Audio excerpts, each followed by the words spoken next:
Let's do it. Hello, everybody, and welcome back to Final Whistle. David Jacobino alongside Kevin Walsh, as always, here for another week. How you doing, Kev? Doing good, man. Doing good. Trying to enjoy the combine a lot this weekend. I was checking that out quite a bit. I know we're going to talk about that a little bit later on. I'm stoked for the NFL draft. Joe Johnson went to the Heat. Been keeping up with the NBA. I mean, those are the two things really dominating my attention right now. Yeah, I wanted to start off by saying if you didn't watch that Saturday game with Warriors versus OKC, you missed a special game because start to finish, like, the Thunder were dominating the game. Like, they were winning. They were up at, like, 10 at one point, 10, 12 points. And it really seemed like they were dominating. Draymond Green had 0 points, but he was still doing some things. He had a couple assists. He had his rebounds. Steph got hurt at one point. You didn't know if he was coming back. And when he did come back, he was a little shaky. You didn't know how that ankle was. And then he comes back and just puts on a show. Ties the NBA record with 3-pointers for one game.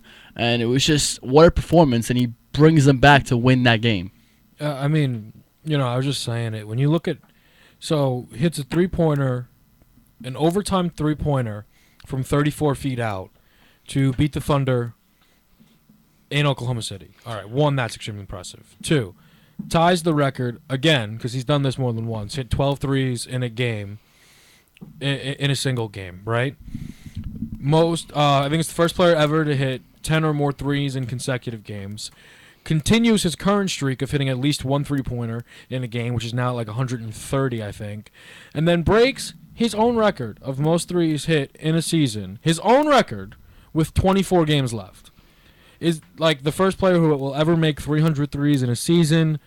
I still believe that I think if I were to, if we were doing a draft right now and I was picking players overall, I would still take LeBron, Durant, and Westbrook above him. Although, obviously, LeBron's a little bit past that, but I still take Westbrook above him and things like that. But Steph Curry is great. We are watching greatness, and he is easily, no debates, the greatest shooter of all time. Yeah, absolutely. And what he's doing is just, you can't even write this. And that game winner, going back to what you said, you would think, 38 feet out, whatever it was, he would have to chuck it. He would have to put some emphasis in it. It was a regular jump shot for him. Practices. And it was, what a shot. And I see videos of him pregame. He's in the middle of the circle at half court, and he's just shooting jump shots, and he's hitting 4 or 5 in a row just from half court. And it's nobody's never been able to do that. So for me, what basketball is to me probably my favorite sport, just to watch. I love the game so much. I love the tricks, the skills that players put on display. They're I'm not easily impressed, in my personal opinion. Now there are certain things that really trigger my happiness, like if a crossover and things like that. But to drop my jaw is tough. It's very tough. Now I didn't get to watch the game, admittedly. But I got all the updates, 46 points, did all these amazing things. So I was like, all right, let me see the 3. I was like, he definitely just nailed the corner 3. It was probably amazing, but right when I saw that he really pulled the game winner with time remaining on the clock from 35 feet, he dropped the jaw. He completely dropped my jaw. Yeah. Now, if I'm being honest, I really hate that he does that. Just take the easier. You could keep going. No. I'll tell you what. I was watching the game. You probably could picture me just with everybody. Fry tag, all the 9 yards. Tom was there. Everybody was there. We're watching the game. All the big guns. All the big guns was there. District 5 hockey team. Man. Shout out District 5. Big Dazzo. Oh yeah. Nah, he wasn't. He wasn't with us. He was somewhere else, but he was in the vicinity. All right. Lord knows what Dazzo is doing. So we're all watching. They get the ball. It's about, 7, 8 seconds left. I'm like, all right, timeout. Call timeout. Get the ball. Set up a play for Steph. No, they're not calling a timeout.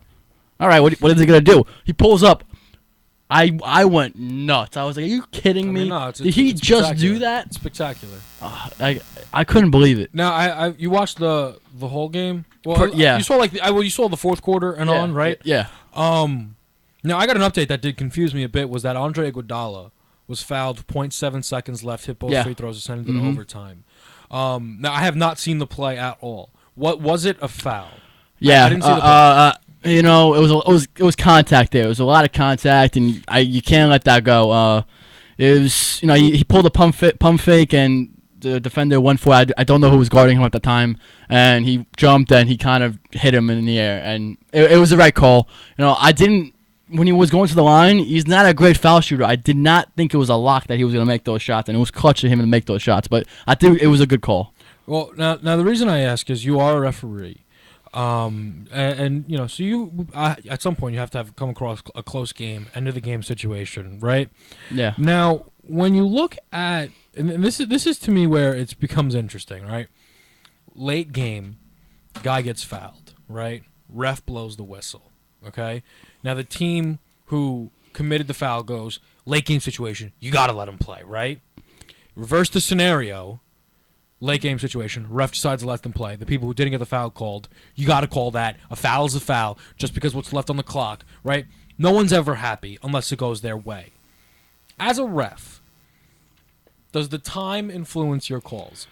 Do you let more things go towards the end? And I don't think that you're wrong if you say yes, but I'm just curious about that. Well, you're taught basically you have to be able to make the same call in the first minute of the game and the last minute of the game. So I would say no, the time does not influence the call, but the fact that a lot of the times where it's going down to the wire, it's bang bang, and you have to make a quick decision. And if you don't make that decision, it's already gone. You can't make up for it. It's gone. It's done. That's why I think some officials are hesitant to make the wrong call. They don't want to make the wrong call, so they kind of just let it go. Mm-hmm. That's what a lot of times happens, that they don't want to make the wrong call, so they let him play. See, that to me, I think, is probably how I think I would best describe it. Is that if you do blow your whistle, you better be right. You have to be right. You better be right.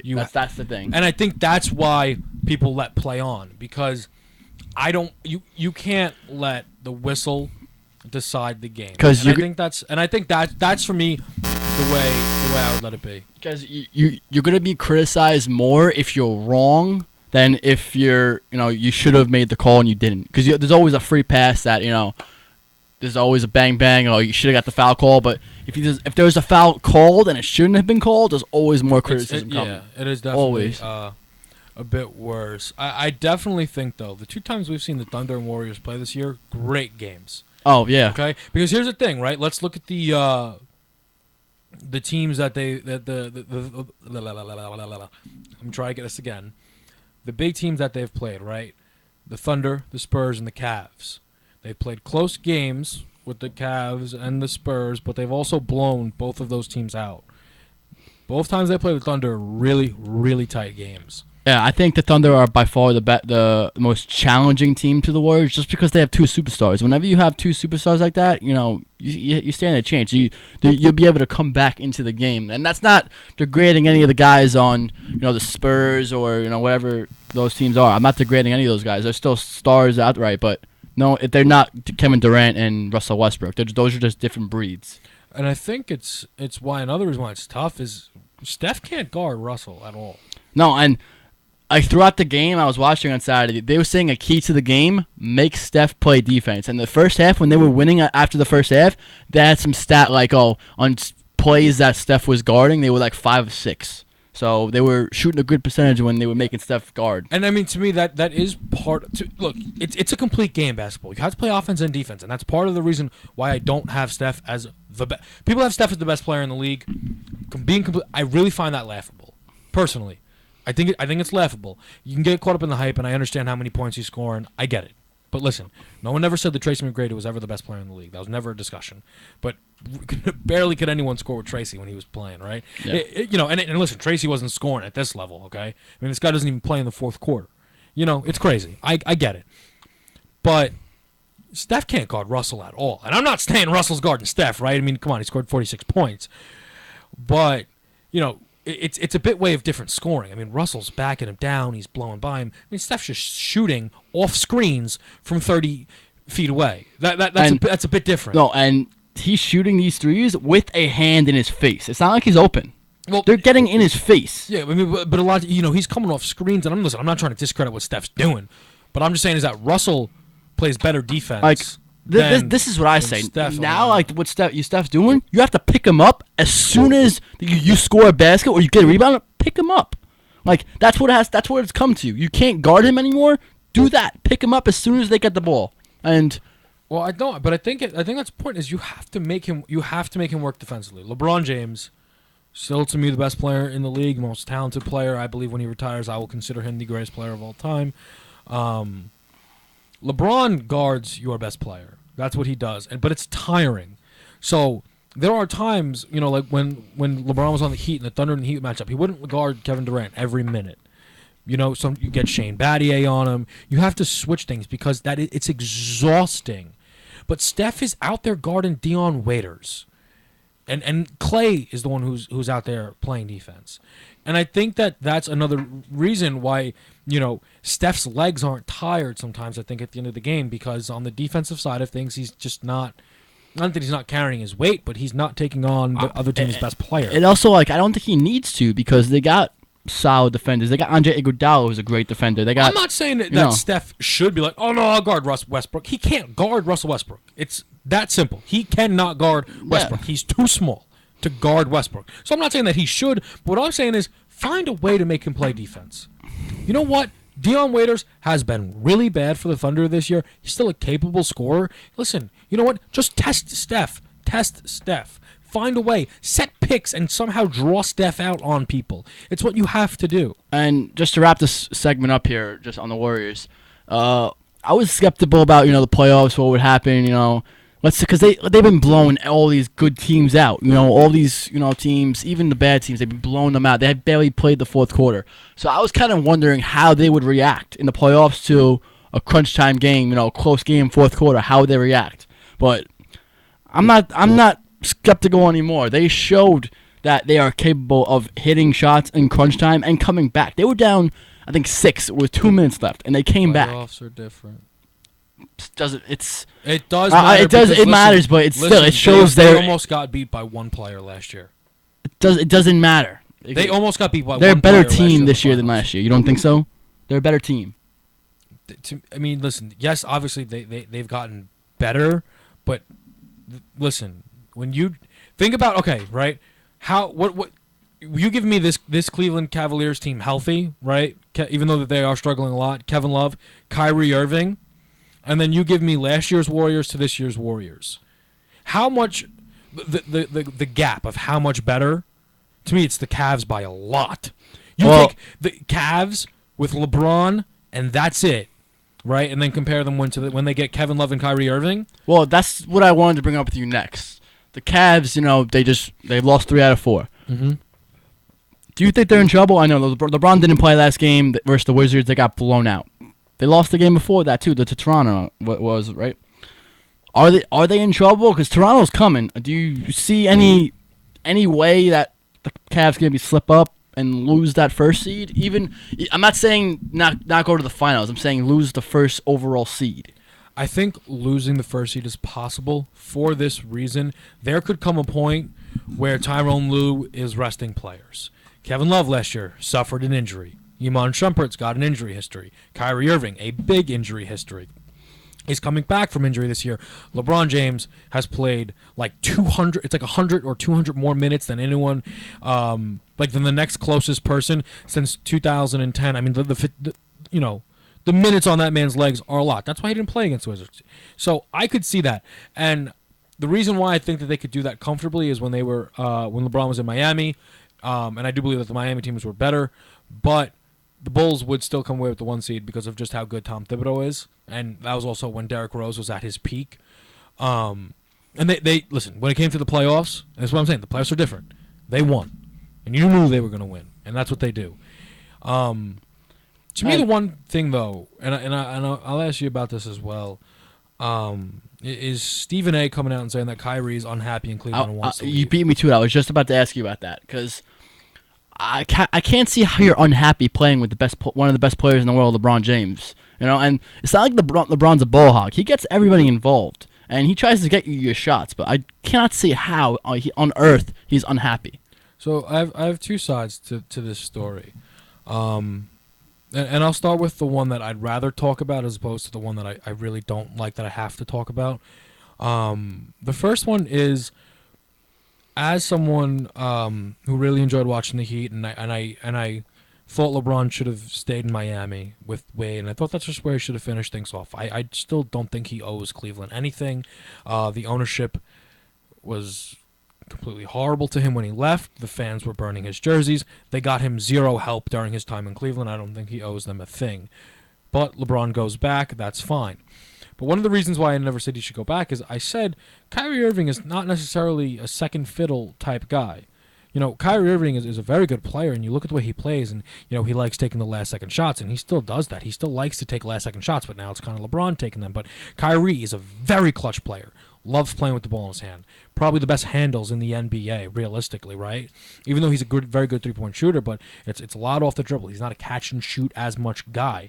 And I just think that, you know, I didn't know that if it would work. Now, to me, it's worked. But I do believe that if you separate the two, both of their numbers would go up as opposed to go down. Do you think Kyrie has the potential to be that guy on a team? Because now we saw there was obviously completely different teams when he didn't have LeBron, he didn't have Love, or any of those guys. They were very bad. They still had him. He wasn't the player he is now, but still, you know, they were one of the worst teams in the league. But do you think he has the potential to be that guy? Yeah, I do. I definitely do. I'm trying to just come up with a good example, of just like, if I put Kyrie on this team, how much more would they scare you? You know, maybe for example, last year, if I would have swapped Mike Conley with Kyrie Irving for the Grizzlies, I feel like that's a bit scarier. You know, Mike Conley's very good defender, very good three-point shooter, but I feel like Kyrie's ability to get his own shot is something that Memphis would have loved to have. I do think that, you know, I think Kyrie's he's a top 5 point guard, probably by any standard. Whether you have him at 5 or whether if you're from New Jersey and have him at 1, you know, I think he's probably in your top 5 somewhere. You know, and I do think he's that good. This is my thing though, Dave, and this is something I really wish I didn't have to talk about.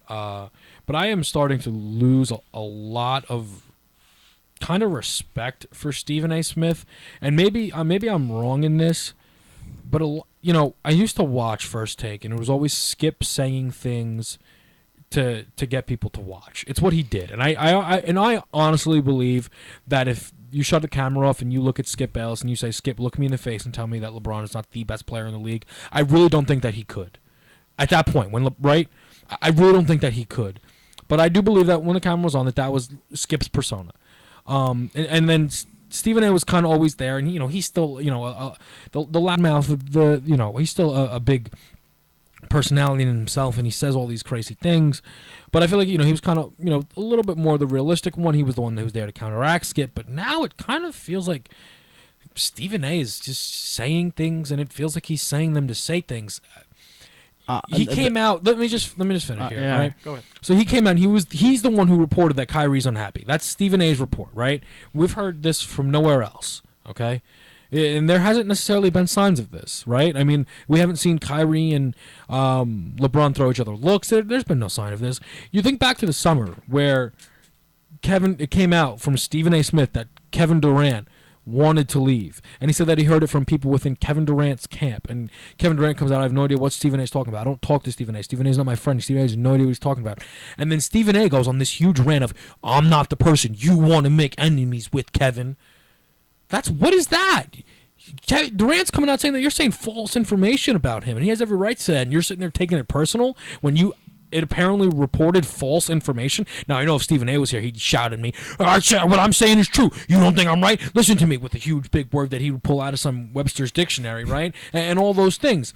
And again, I'm not telling you that Stephen A. is making these things up, but it feels like that. It feels like Stephen A. is saying things to stir the pot. It really feels that way. You know, I mean, he was one of the hugest talkers on Chip Kelly being a racist. One of the biggest talkers on Chip Kelly being a racist.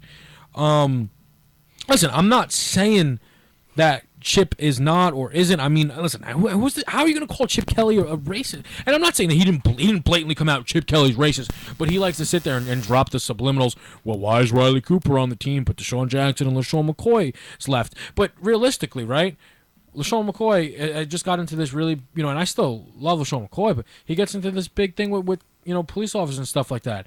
I mean, are we hearing Stephen A. come out and say, oh, well, you know what, maybe Chip Kelly maybe had a point about LaShawn's attitude? That doesn't come out. It feels to me a little bit that Stephen A. is just coming out to say things to stir the pot, and I don't like that at all. That's not, to me, what it's about. Yeah, that's a great point, actually, because, he also had a lot to do with the Kevin Love controversy and that whole free agent, if he was going to resign, that he wasn't happy in Cleveland. And, I have to agree with you there because, is Stephen A. saying these things to get ratings for First Take or his radio show? Who knows?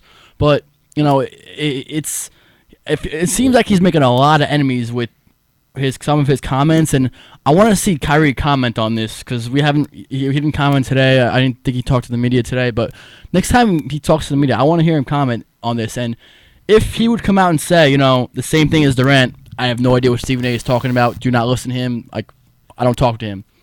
That's gonna. That really reflects negatively. Oh, that's gonna. Because listen, don't tell me that all these players have friends in their camp coming up to Stephen A. Yo, this is what my boy's thinking, and then every time the players coming back and going, nah, that's not true. That's just gonna make people not listen to him, and if that would be the case, they shouldn't, because why? Why would they? I mean, and this is the thing, right? Now, it is possible that someone came up and said, yo, I'm Kevin Durant's boy. He's leaving. But, like, Stephen A., did you look heavily into this? Maybe it's just, you have to check. Dave, if you were in the MLB, right? And I was like, you know what? I know Dave is going to the Nationals. I'm telling you right now. He's tired of playing for the Mets, and that's just what it is, right? Now, and I report that to Stephen A., but I say I haven't talked to you since you graduated. But he goes, you know what? Same college, same high school, good enough for me. I got a source. Dave's going to the Mets. But I haven't spoke to you. So what am I talking about? Meanwhile, if he actually had a conversation with Freitag or, heck's sake, Molly, who actually speaks to you on a consistent basis, that makes sense. You don't just say things to say things. Listen, just because I go to Iona and I've, gave a head nod to AJ English doesn't mean that I'm allowed to sit here and tell you that AJ's already had conversations with the Brooklyn Nets and he knows he's playing Brooklyn next year. What does that even? No, and we just say things to say things. And we have no way of proving that this is the case or this may not be the case, but still, regardless what it may be, it's not right on his part, and it doesn't seem like it's right on either case. And to me, that's the thing. I'm not sitting here telling you that Stephen A. is lying. That's not what I'm saying. But it's how it comes off to me, and more than anything, though, his reaction to what Kevin Durant said of, I don't talk to Stephen A., of being, you don't want to make an enemy out of me, as if they're about to start releasing rap records, Drake and Meek Mill style, is completely disgusting and made him look like a fool. And it's inappropriate, and I don't know how ESPN let him do that. Because that's why, ESPN technically let him go. He still does the First Take stuff. They let him go on the radio side of things, and that's why he's now at Sirius. Well, yeah, and the fact that he has a voice on Sirius. He's able to do whatever he wants to do, whatever. But still, I don't agree with it. Yeah. As a aspiring broadcasting majors, me and you, I don't agree with it. He shouldn't be done. Yeah, and like I said, it could end up that maybe Stephen A. is right. Maybe Durant and Kyrie Irving are going to be on different teams this year. If Stephen A. is right, then all credit to him, but I don't think he is. And to me, again, it's not even about that. It's just the manner that which these things seem to be conducted is just not the right way to be going about these things. To me, it just comes off as saying things to say things. All right, we're gonna take a quick break here. We're gonna wrap this up, and then we're gonna come back with some NFL draft talk and hockey trade deadline talk. So stay tuned. I love it. Let's do it.